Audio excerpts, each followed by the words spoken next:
Hi, I'm Kevin Hill, and today we're going to paint something that I'm really excited about. A vast Italian landscape, but to make it even more interesting, we're going to view it through like a little column or doorway. Let's get started. Now we'll start by loading our 3/4 brush with a soft blue-gray color. And now, I did a few minutes of sketching here, and as you can see by all this mess, I didn't get it right the first time. So anyways, not important. Just worry about kind of your basic shape and then we'll think about our little landscape in here. Don't worry if you don't get it right the first time, because it's tricky. Some of these perspective things we do are tricky to deal with. So it takes a little while to figure out what's going on. There. And plus that's the reason why we sketch. This is our charcoal pencil.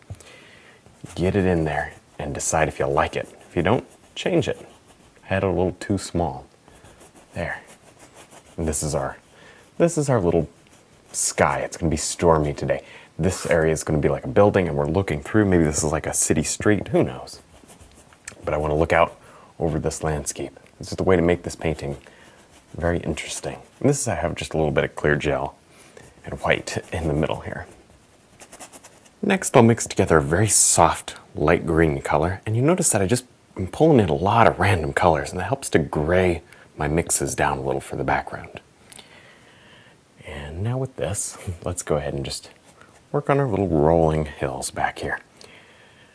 There, maybe there. We'll bring it up a little bit. Good. Nice. And you just want these to be very soft shapes and soft colors. I don't know if this is really even the feature of the painting. It's more just the overall effect of looking through this thing that's going to be the feature. There. And I want you to add a whole bunch of colors. Throw some yellow, some red, white, and sprinkle them in like this at random. And that way you'll get a better effect. See this? Just random white areas, random yellow areas, random green areas. It's all good. Don't make patterns though. There. We can detail all this out in a minute with a smaller brush. Now with a little pointed detail round brush, we're going to drop in a decent amount of texture and form back here. This is simply too small of an area to use the 3/4 on to get this little sharp detail. And because this is really the only landscape portion and it's not very big compared to the canvas, we need to make sure that this area is detailed out properly. Now, this background, you would expect, well, I can't throw any details in there. No, that's kind of true. These aren't really details. This is more texture than anything else. The lines and brushstrokes going the correct way to suggest farms and mountains and meadows. Now, let me show you what I mean. We're not going to paint bushes or trees. I'm just sliding my brush here to create a little farm. See that? Create the little rows in the farm. Oh, we can adjust these if we want to, but it kind of gets you started. There. I indicated just by touching a little bit of foliage back there. But don't sit there and make trees. Just touch with the brush, and whatever shape you get is going to be just fine. Now I want a dark area right here. Right here to separate. Use your darks as separators between each little segment of land. Now a lighter color, right here in the kind of the middle ground of our painting, or the landscape part at least. A lighter color in here can really make some of these farms stand out, some of these rows of crops. I'm sure these are grapes. And they're planted in these wonderful little rows, which are kind of interesting to paint. For me, personally, just a little bit tricky. I'm sure for some of you guys, they'll be super easy. The reason? I am not organized. I find it extremely easy to just paint loose, but to tighten up and actually have to do some specific rows of crops, I'm finding a little bit trickier. So, just depends on what kind of personality you are. That's the way painting goes. Some things are different for different people. And it's all good though. It's fun. There.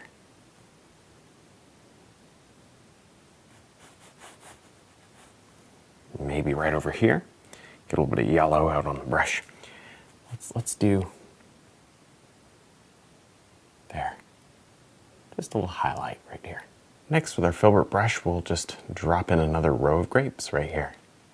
See, I changed the filbert because I want just a touch of texture in here. Not a whole lot, but a bit.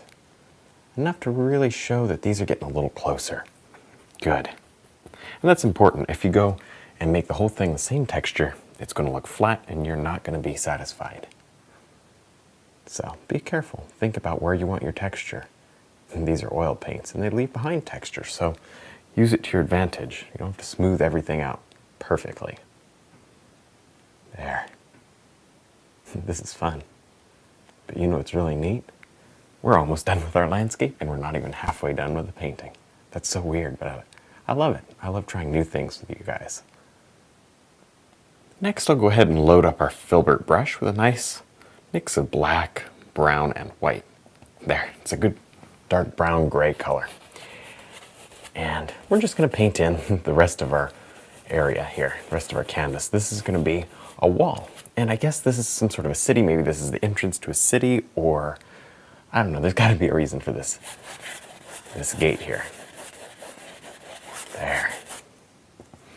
And honestly, we'll let the viewer decide what all of this is for, and maybe it doesn't make any difference. For me, and I'm just skipping around here, for me, it's there because it's pretty and it works. And it makes for a very interesting composition. There.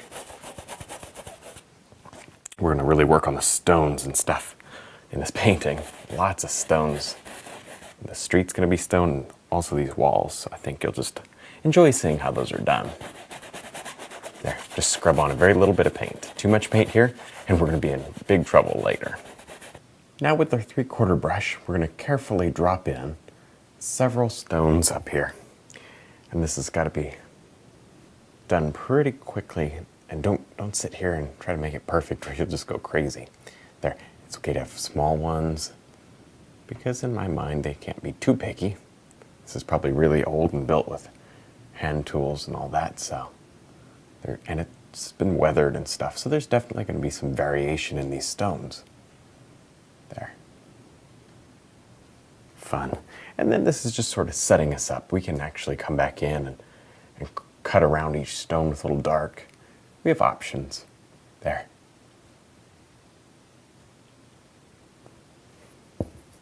I'm not going too bright just yet. We'll highlight these stones in a minute. For now, I'm just working on the overall feel. Now, after looking at this, I decided I wanted to increase the overall highlight. So I'm going to brush over just a bit of a little bit of yellow and white. There. And it's going to mix with all the colors we have down and become softer. And I did destroy most of my bricks because they looked, you could tell what we did. And I don't necessarily want the viewer to know exactly how this was painted. So I think it's going to give a more authentic feel to the painting if we kind of be loose and do some of these hard areas. But we're going to come back and cut in with a detail brush some nice little lines in between the bricks. I think it's going to give us a more authentic look, so we'll try that.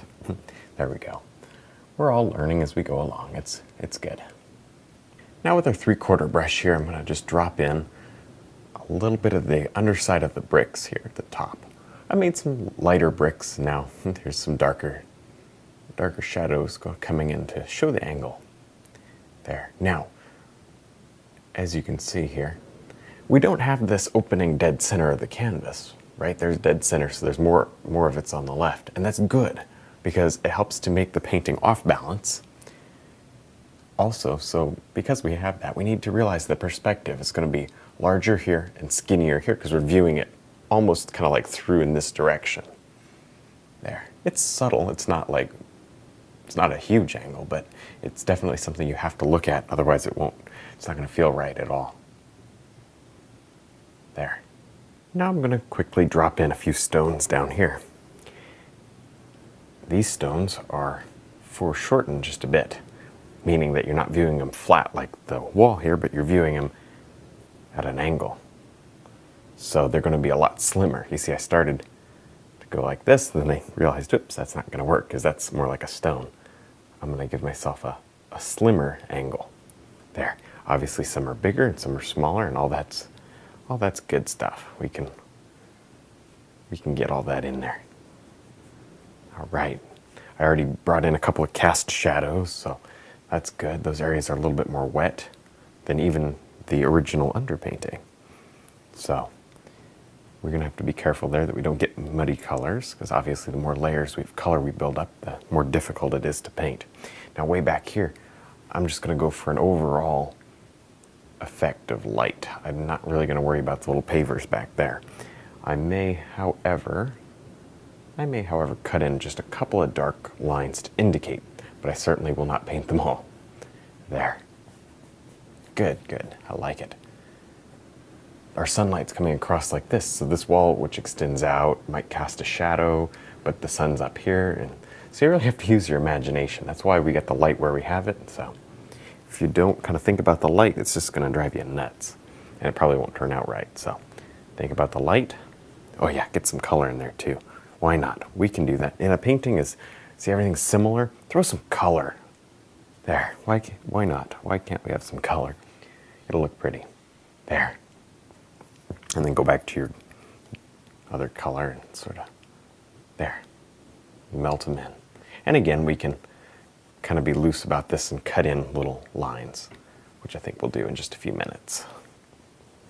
Now I'm going to place just a little highlight on a couple of pots out here. They don't have to be anywhere near perfect, because simply we're gonna paint some flowers in them. And anywhere we don't think is perfect, we'll just cover. That's the way to do things like this, because trying to get something, just a pot sitting out here without a flower, really, really tricky. To get the perfect perspective on it, it'll always look a little lopsided unless you just spend a little long time on it. So that's sort of my thought. We'll stick some flowers in them and we won't have to worry about it. We'll paint a little looser. I like painting loose. I don't want to tighten up all the time. There. And we're just going to do this to a couple different areas. I want to put a little blue on the back side. Indicate a bit of a shadow. Nice. Now with our nice dark green on a detail round brush, I'm going to drop in some wonderful little leaves and bushes here. These are all going to be, for the most part, flowers. So this is going to be really cool. You need to think about the flowers, though, as you're going. Just kind of think about where you're going to place them. Make life easy later on the road. All right. Cover up the edges of all of the pots, because we don't want people to see we only painted half a pot. And it's so much easier if you do it that way. Just don't worry about it. So many people would probably paint the pot perfectly just to cover it up. So I don't want you guys to do that. There.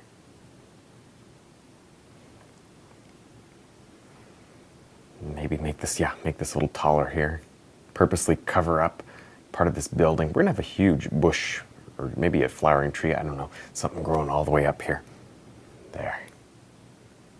Right in here, yeah, I see a little bit that kind of comes over the... I like this lip of the pot though, so I'm gonna leave that intact.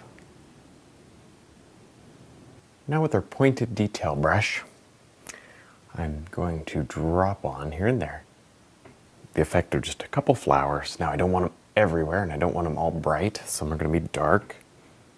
I'm going to start with red on this particular bush or tree, and on the other areas I'm going to jump to some other colors. Pretty simple, very fun. You're just suggesting flowers. So the only thing you have to worry about, you don't have to worry about painting a flower. All you have to worry about is not getting a symmetrical pattern. There. All right, now, also what you're going to want to do is take a little bit of yellow, green, and with the same brush, same idea, just drop on some leaves. And we are going to need to see individual leaves some of the time, like especially out here on the tip. But then as you come back into the plant, you can kind of, get a little looser and get a little faster, but still leaving these suggestions of leaf clumps. You're doing that by just leaving some dark in there. Good. Now with our little detail round, I'm going to simply work on all the stones here. Now that everything's in and painting's nearly completed, I can easily see where we need to put these lines and where, like this area, we don't need to. So that way we don't waste time. These are not going to be overly speedy. There. Now try not to go and make repetitive patterns, and I'm sure that would be an easy trap to fall into here. There. Because just doing these shapes is kind of tedious, so you could slip right into a pattern mode. We don't want to do that. Of course, if you do, you can always blend them in. Be very, very simple, no worries. So don't stress. This is not difficult, and it's super easy to undo. So no worries. Have fun. Always have fun when you do stuff like this, stuff that's new. Well, maybe this isn't new for you. It's new for me. All right, well, I think we're done. I had a lot of fun. I hope you did too. Don't forget to check out my website, my DVDs, and also my brush line. And thanks for watching.